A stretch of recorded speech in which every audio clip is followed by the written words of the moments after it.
नमस्कार दोस्तों, आप सभी ने अभी तक बज़्म आधारशिला में सर्वोत्तम कवियों, उत्कृष्ट शायरों की खूबसूरत शायरी व कविताओं को सुना और बहुत पसंद किया।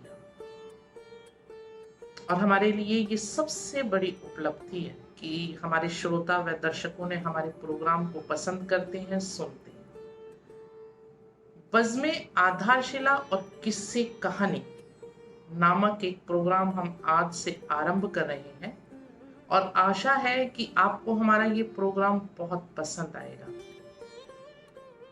बज़्म आधारशिला और किस्से कहानी के प्रथम भाग में आप सुनेंगे आज डॉक्टर श्याम सखा श्याम जी की कहानी, जो कि एक विद्वान और कदावर साहित्यकार हैं, कहानीकार हैं, गजलकार हैं। डॉक्टर श्याम सखा श्याम जी का जन्म रोहतक हरियाणा में हुआ। मेडिकल की पढ़ाई करने के साथ साथ श्याम सखा जी को पढ़ने लिखने का भी बहुत शौक था। यही कारण है कि जितने विख्यात श्याम सखा जी डॉक्टर के रूप में हैं, उतने ही प्रख्यात एक साहित्यकार, एक रचनाकार के रूप में हैं। डॉक्टर साहब की लगभग 30 पुस्तकें हैं, जो कि हिंदी, इंग्लिश, पंजाबी और हरियाणवी भाषाओं में है।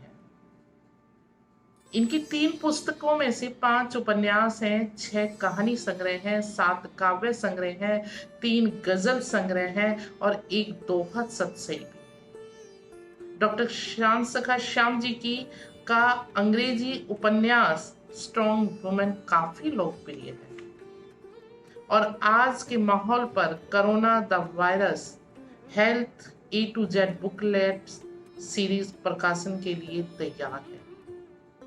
डॉक्टर साहब ने 11 वर्ष तक मसीह कागज नामक प्रमुख साहित्यिक पत्रिका का संपादन कार्य संभाला।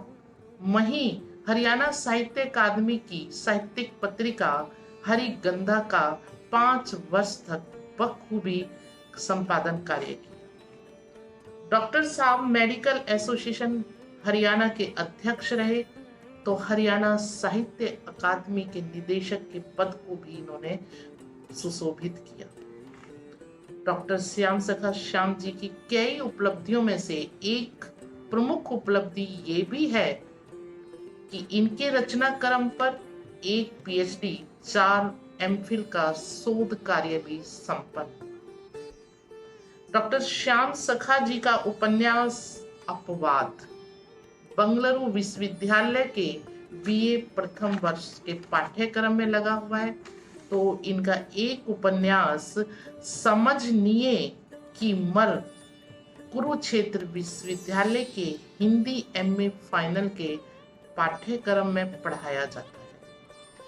और अगर हम सम्मानों की बात करें तो डॉक्टर श्याम सखा श्याम जी को इंडियन मेडिकल एसोसिएशन द्वारा चिकित्सा रत्न सम्मान के साथ सम्मानित किया गया है, तो वहीं साहित्य में भी बहुत से सर्वोच्च और सर्वश्रेष्ठ सम्मानों से भी नवाजा गया है।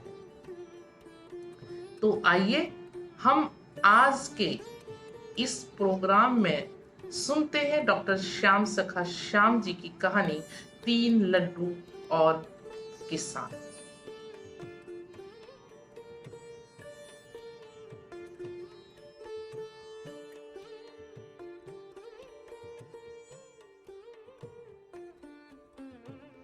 दोस्तों नमस्कार, मैं आपका दोस्त श्याम सखा श्याम आज फिर एक नई लोक कथा लेकर। जैसे मैंने कहा था ना कि लोक कथाओं में तो अकूत ज्ञान होता है मित्रों, तो ये लोक कथा भी ऐसी है। लेकिन उससे पहले कुछ अशार जो आपके इस नाचीज दोस्त ने लिखे हैं। चांद सितारे एक तरफ और आप हमारे एक तरफ। जी, लेखक को पाठक या श्रोता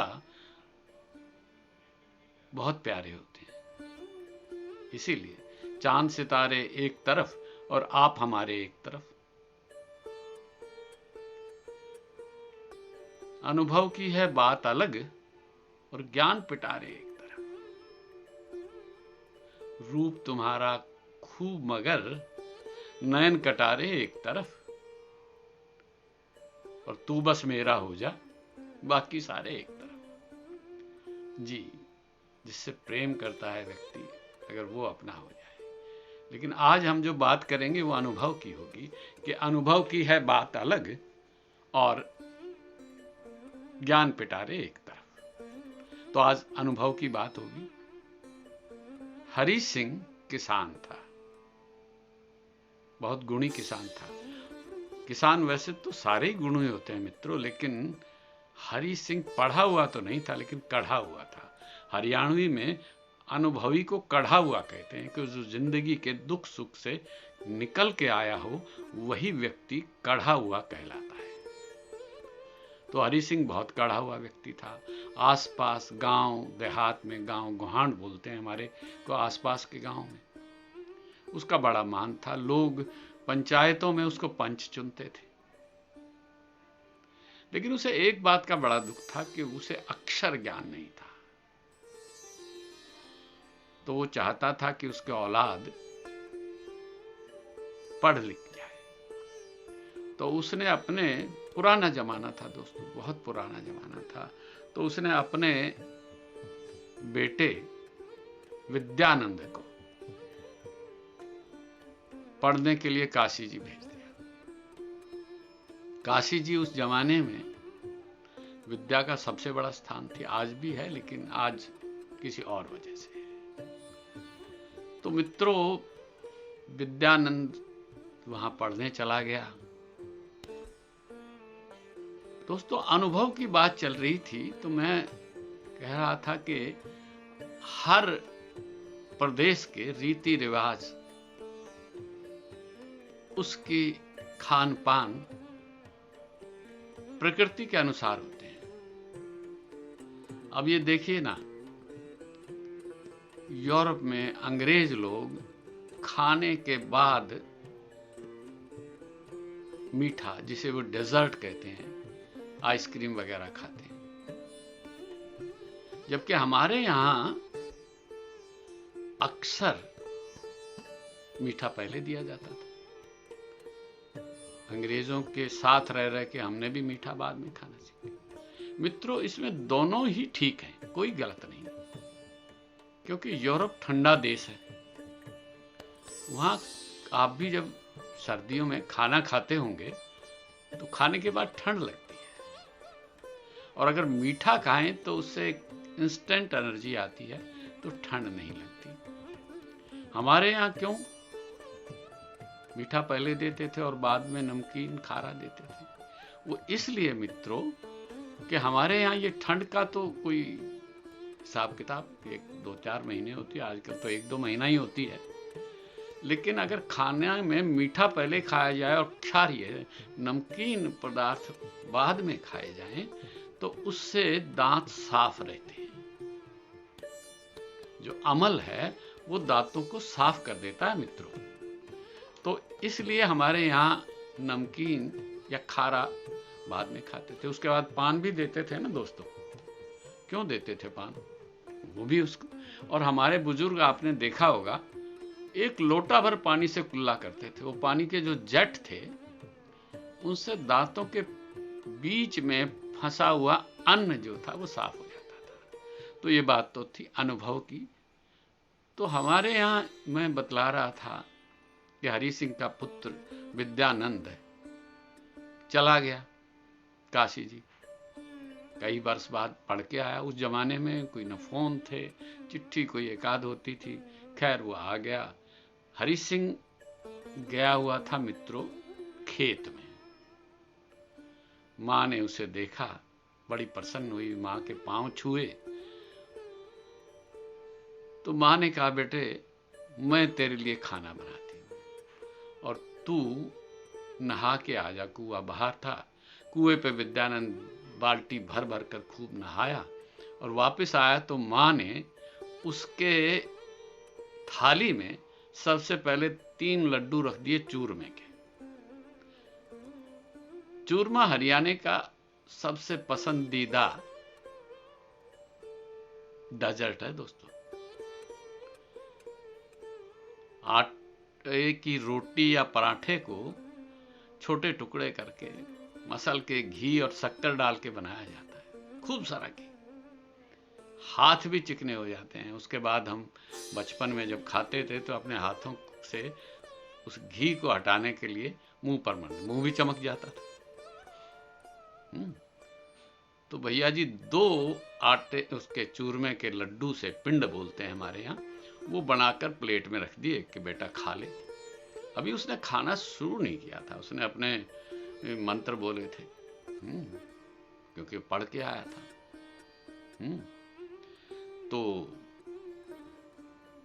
मां ने पूछ लिया, बेटा क्या पढ़ के आया है? बेटे ने 8-10 शास्त्रों के नाम गिना दिए। अंत में बोला तर्क शास्त्र। अब आप जानते हैं, बच्चा हो या कम पढ़ा लिखा हो, उसको सारे शास्त्र तो कहां याद रहते। मां बेचारी गृहिणी थी, उसको तर्क शास्त्र याद रह गया। तो उसने पूछा, बेटा ये तर्क शास्त्र क्या होता है? अब विद्यानंद फंस गया। अब अपढ़ मां को, अशिक्षित नहीं मित्र, अपढ़ को तर्क शास्त्र कैसे समझाए?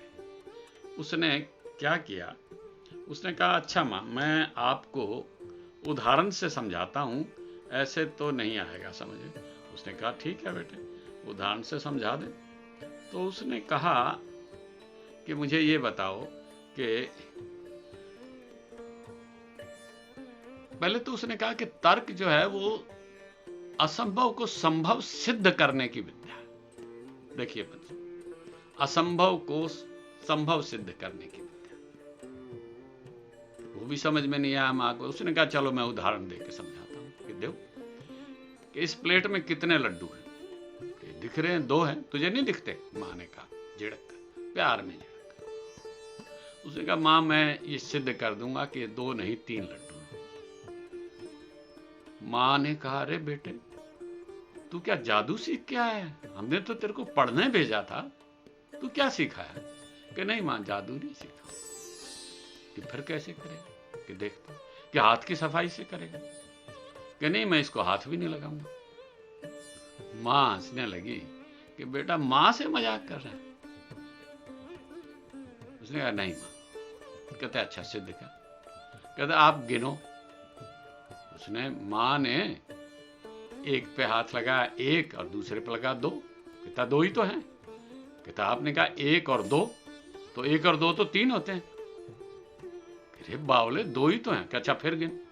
उसने फिर गिना 1 और 2। अरे मैं भी तो यही कह रही हूं कि 2 हैं। कहता मैं भी यही कह रहा हूं, 1 और 2 3 ही तो होते हैं। अब मां बेटे में ये कई बार से बात चल रही थी। उन्होंने देखा नहीं कि हरि सिंह वहीं आकर आंगन में बैठे थे। मां बेटे खड़ा है और मां बेटे के मजाक को आनंद से देख रहा है। वो भी विद्यानंद को देखकर बड़ा प्रसन्न हुआ कि बेटा पढ़। जब 4-5 बार ऐसा हो चुका, मां कहे 1 और 2 ही तो हैं, तो बेटा कहे 1 और 2 तो 3 ही होते हैं। तो हरि सिंह ने कहा, बेटा ये 3 ही लड्डू हैं, तू ऐसे कर, 1 अपनी मां को दे दे, 1 मुझे दे और तीसरा तू खा ले। विद्यानंद उठा, पांव छुए पिता के। पिता ने गले से लगा लिया और कहा, बेटे विद्या कुतर्क को तर्क नहीं बनाती। विद्या परोपकार के लिए पढ़ी जाती है, मजाक के लिए नहीं। तो मित्रों, जो तर्क को कुतर्क बनाने वाले लोग हैं, उनसे बचिए। कुछ नहीं रखा है। और एक और मित्र ने मुझे सुझाव दिया कि मैं वीडियो के अंत में आप सबसे अनुरोध करूं कि अगर आपको मेरी ये लोक कथाएं मेरी नहीं है, मैंने भी सुनी थी, ये लोक कथाएं अगर आपको पसंद आती हैं, मेरे सुनाने का जो भी तरीका है, देहाती तरीका है, पसंद आता है, तो कृपया इस चैनल को सब्सक्राइब करें, शेयर करें अपने कॉन्टैक्ट से, अपने मित्रों से, जिससे ये हमेशा के लिए सुरक्षित हो जाए और हमारी आने वाली आगे पीढ़ियों तक पहुँचे। मैं लगभग 150-200 लोक कथाएं यहाँ सुनाना चाहता हूँ, जो मेरी पुस्तक जो नेशनल बुक ट्रस्ट ने प्रकाशित की थी, महाभारत धरा की लोक कथाएं, उसमें संकलित हैं मित्रों। धन्यवाद, बहुत बहुत धन्यवाद। बड़ा अच्छा रिस्पॉन्स मित्रों से मिल रहा है। नमस्कार।